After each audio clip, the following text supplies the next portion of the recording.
contato com 4 grandes blocos de atividades, né? Ou seja, para cada aula você vai passar por 4 atividades, conjuntos de atividades, que normalmente se desdobram em 2 tarefas.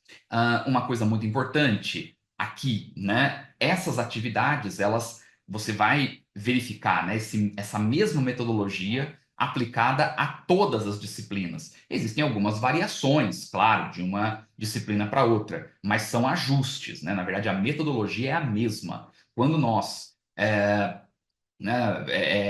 construímos uma aula, nós professores e coordenadores, nós sempre pensamos, né, ou sugerimos que o aluno e que a aluna passe por 4 atividades. O primeiro conjunto de atividades aqui, atividade focal, é a atividade de prospecção de informação.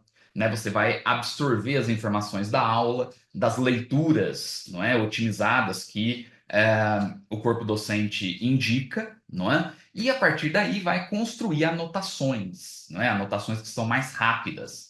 Estas anotações, essa visualização da aula, essa execução das leituras, vão gerar essas anotações com uma extrema qualidade que nós vamos cuidar durante o curso, né? Você sempre tem acesso a mim, coordenador pedagógico, para auxiliar, né, nessa qualidade, ok?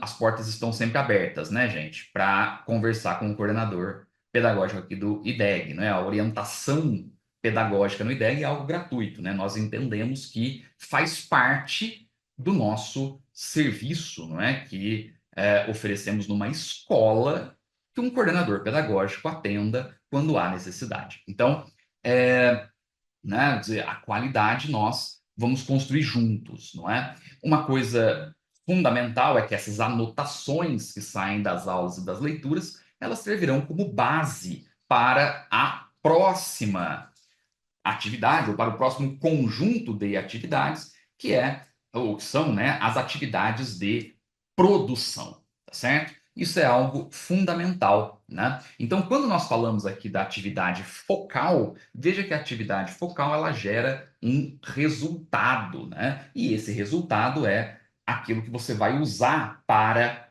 né, a atividade de produção. E aí você vai me perguntar, tá, né, mas professor, como é que eu vou saber o que eu tenho que fazer depois da aula, depois que eu executei a leitura, né? Não se preocupe, porque você vai receber, né, a todas as aulas, né, depois de todas as aulas, você recebe um material que mais parece com uma apostila, né, de tarefas. Claro, veja, né, no caso aqui, estou te dando um exemplo da apostila do meu curso, né? Do curso teórico, isso para a aula 1, né? A aula que você vai ver aqui na semana do Passe Livre.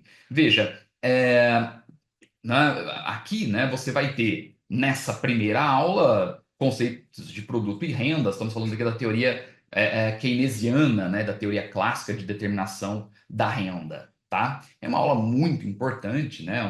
Algo que realmente faz muito sentido visualizar, né, e entender. Veja, nas atividades focais você tem a primeira tarefa, que é produzir as anotações de aula, não é? Que vão ser base para a produção do caderno, do teu material de estudo posteriormente. Né, existem aqui métodos para fazer esse tipo de anotação. Nós sempre indicamos, né, um desses métodos, né, que a gente usa aqui. E claro, né, quem entrar no curso vai ter um monte de detalhes sobre isso, não é? Mas veja, aqui, né, temos a aula 1, um breve resumo, mas basicamente o ponto é a anotação que você tem que gerar. Na tarefa 2, né, da mesma atividade focal, é aplicar aqui, é produzir as anotações, não é, que vêm das leituras, não é? Isso também vai servir como base. Então, veja, está assistindo a aula, está fazendo as leituras, está construindo uma anotação, né, que vai levar a uma performance aqui, que vai aumentar a performance. Isso é importante, não é? E nas leituras, veja, né, você tem aqui leituras que são bastante otimizadas, vão direto ao ponto. Essa é uma matéria bem grande, né, gente? mercado de bens aqui não é algo trivial, né? Então, claro que a carga é maior, né, dessa leitura. Mas veja, está tudo indicado aqui, né? O número de páginas, né? Toda essa estrutura. Agora, mais importante do que isso é que, veja, você sempre vai ser dirigido ou dirigida no teu estudo. Repare que aqui, né, eu indico os pontos de atenção na leitura, né? É isso aqui que eu preciso, principalmente que vocês absorvam, né? Então, das leituras, certo?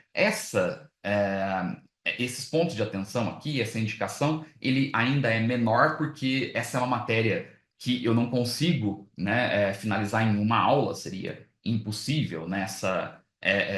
Esse conteúdo aqui leva 2, 3 aulas do curso, então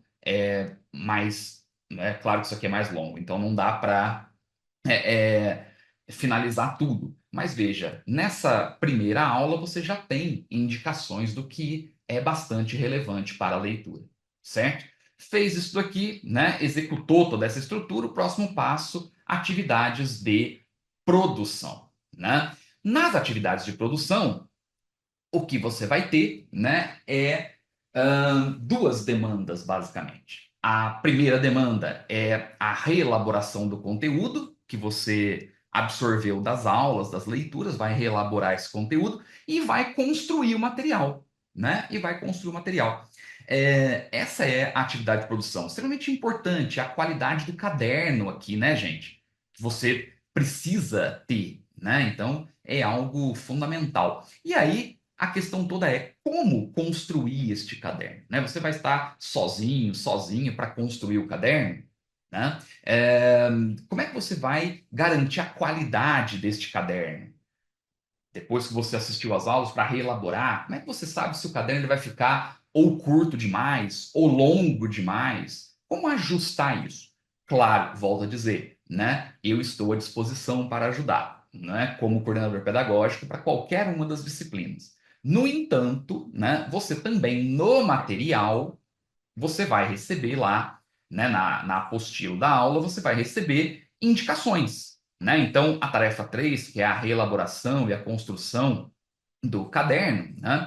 Veja, você tem os chamados pontos motivadores. Os pontos motivadores são mini questões, né, que você deve responder, né?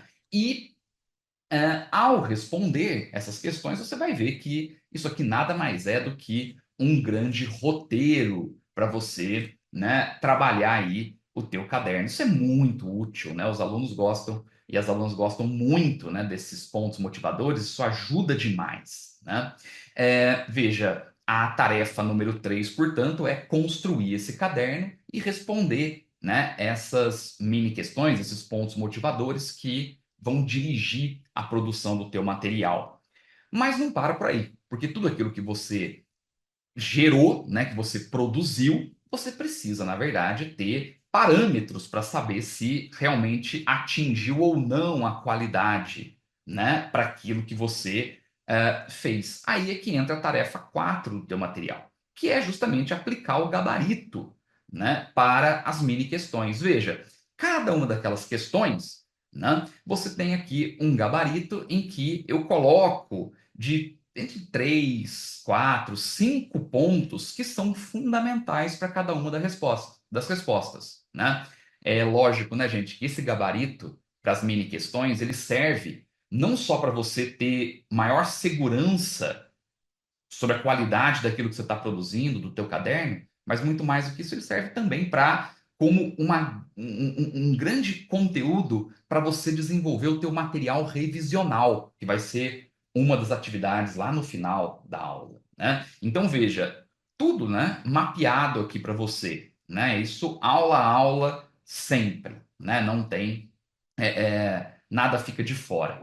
A partir daí, você já tem o teu caderno, você já tem, né, inclusive já garante, né, a qualidade desse teu material. Ora, qual é o próximo passo? O próximo passo é aplicar aquele conhecimento, né? O próximo passo é você executar. exercícios objetivos e discursivos, né? Aqui as duas coisas, claro, né? Não só exercícios objetivos. Por quê? Porque nós não estamos utilizando exercícios para mensuração de desempenho, mas sim utilizando exercícios para ganho de performance. E tem, né? Isso é bastante diferente uma coisa da outra. Claro que no curso eu explico muito bem o que é isso, né? Lá né? Isso não só para a economia, mas para todas as disciplinas, né? Então, tem um vídeo meu lá falando sobre isso, não é? E você vai ter que corrigir as questões, então, tanto as objetivas quanto as discursivas. Tudo isso você já vai ter um contato aí importante com essa estrutura, né? E, de novo, você vai receber isso lá no material, né? Nessa apostila que você recebe na aula. Então, a atividade de aplicação, tarefa 5, veja, né? Você executar aqui exercícios para a fixação, né? Você tem as questões objetivas. Essa primeira aula, especificamente, ela não tem uma questão discursiva, mas é muito comum ter uma lista, né, de questões objetivas e uma lista de questões discursivas, né? E uma questão discursiva por aula, normalmente, tá? A questão discursiva, gente, ela é acompanhada de grade de correção e de padrão de resposta, tá bom? Então, claro, de novo, você também, né, vai aprender a aplicar uma grade de correção, vai aprender a iniciar, né, a colocar o pé ali nessa estrutura das discursivas. Esse curso não tem o objetivo, né, de desenvolver as competências e as habilidades para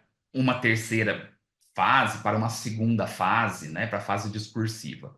Não é isso, né? Na verdade, nós precisamos usar as questões para revelar as lacunas do material, tá? Por isso, né, o uso das questões. E a mesma coisa as questões objetivas, né? Nesse caso, estamos falando aqui de questões objetivas e, portanto, na próxima tarefa, na tarefa 6, você vai aplicar o gabarito, você vai corrigir essas questões, né, esses exercícios. Então, vem tudo comentado aqui para você, né? Esses comentários são importantes porque eles vão melhorar o teu caderno, né? Você, quando erra uma questão, né, você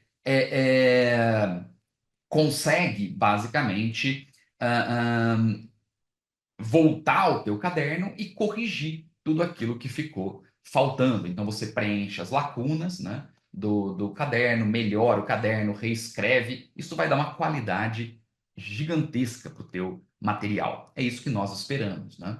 E, claro, por fim, né, você vai para a última atividade, que é a atividade de revisão. Na atividade revisional, né, na atividade de revisão, você tem aí a construção do material revisional, né, a partir do caderno. Nós sempre né, sugerimos a aplicação de um método para a construção desse material revisional. Pode ser flashcards, pode ser mapa mental, pode ser, né, o melhor método para você, né? Não há o que for melhor mesmo, né? E você vai construir esse material, né, revisional, e vai construir o material sempre utilizando a nossa tabela, né, utilizada ali. Você tem uma tabela que vai tornar esse movimento de revisão muito eficiente, porque você constrói o material e faz a revisão. E essa revisão, ela sempre vai carregar conteúdos de aulas passadas, né? Nessa primeira aula, eu não vou conseguir mostrar, né, com tanta propriedade isso para vocês, até porque é a primeira aula, né? Então não tem aula passada. Mas veja, na tarefa 7, você constrói o material, né, de revisão. Tudo isso, gente, é indicado no curso, tá?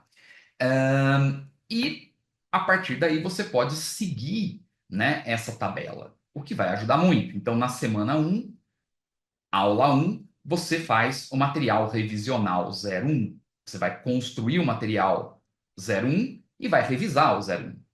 Na semana 2, por exemplo, né, você vai construir o material revisional 02 e vai revisar o 01 e o 02.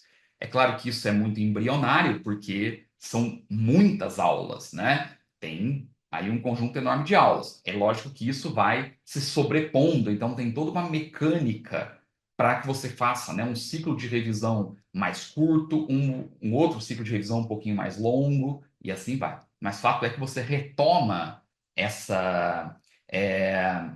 Você vai retomar, né, na verdade, essa teoria várias vezes, né? E na tarefa 8 sempre um aquecimento para a próxima aula, em que nós já indicamos aqui, né, o próximo conteúdo para a aula que vem, né? Então já vem aqui as indicações bibliográficas ou uma parte delas para a próxima. Tem gente que gosta de fazer esse aquecimento, e eu também recomendo. Então, tá aqui. Veja que isso encerra todo esse processo, né?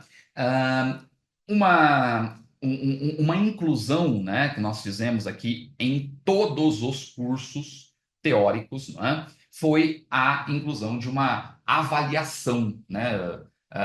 Os professores, eles normalmente, eles separam os temas por blocos, né? Então, nós temos blocos temáticos. Ao final de cada bloco temático, você tem uma avaliação, né? Essa prova, ela pode ser objetiva e ou discursiva, certo? Então, né, depende como o docente quer fazer, né? Então, você tem lá um conjunto de questões objetivas e um conjunto e uma questão discursiva, né? Ou então pode ser mesclado. Essa avaliação ela é fundamental. Ela não mostra ranking, ela não mostra nada de nada além daquilo que você precisa, né? O que você precisa? O que você precisa é mensurar a tua performance, é mensurar, né, o teu desempenho. No entanto, não tem como criar uma mensuração de desempenho, né, se eu não estou falando da prova real, ok? Isso aqui, gente, é uma avaliação para mostrar a evolução do seu estudo. Como esse estudo está é, é, está ampliando o teu conhecimento, está ampliando as habilidades necessárias para se compreender bem a disciplina, para se montar, não é, um caderno de fato, para se criar um material revisional. Portanto, esta prova, ela mede exatamente a evolução. Ela tem que medir a qualidade do teu material, a qualidade do teu material revisional, a qualidade das aplicações. Por quê? Porque, no fundo, o que a gente espera num curso teórico, extensivo teórico, é justamente garantir a qualidade do estudo, a qualidade do cotidiano de estudo, da aplicação do método. Então, essa avaliação, ela é fundamental. Ela é fundamental não apenas para você olhar para aquilo que você está fixando de conhecimento, aquilo que você está, né, agregando. Não só isso. Muito mais. Na verdade, isso garante o teu esforço. Garante que você está no caminho certo. Mesmo caminho que muitos aprovados e aprovadas utilizaram, né? Ou trilharam. O mesmo método que foi utilizado por muitos e por muitas pessoas que foram aprovadas. Ok? Então, é fundamental que essa avaliação seja feita, certo? E aí a avaliação está sempre disponível para vocês no momento correto, de acordo com as emendas de cada um dos cursos. Perfeito? Tá, então, né? Este é um vídeo introdutório para vocês, né? Que mostra o método que nós aplicamos nos cursos teóricos extensivos aqui na escola, ok? Isso vocês vão ver replicados em todas as disciplinas, para todas as disciplinas, e eu também me coloco aqui à disposição de vocês para orientação pedagógica, né? A orientação pedagógica no IDEG é gratuita e vocês podem me acessar, tá certo? Para acessar a orientação pedagógica gratuita, tem sempre um link, né, que eu vou deixar aqui para vocês, embaixo desse vídeo, né, nessa área, e vocês podem marcar um horário, tá bom? Se não tiver horário, não fique aflito ou aflita. Logo, eu abro mais horários para vocês, tá bom? Gente, bons estudos, aproveitem a semana do Passe Livre e espero que gostem daquilo que nós preparamos do ponto de vista metodológico para os cursos teóricos extensivos. Forte abraço, bons estudos.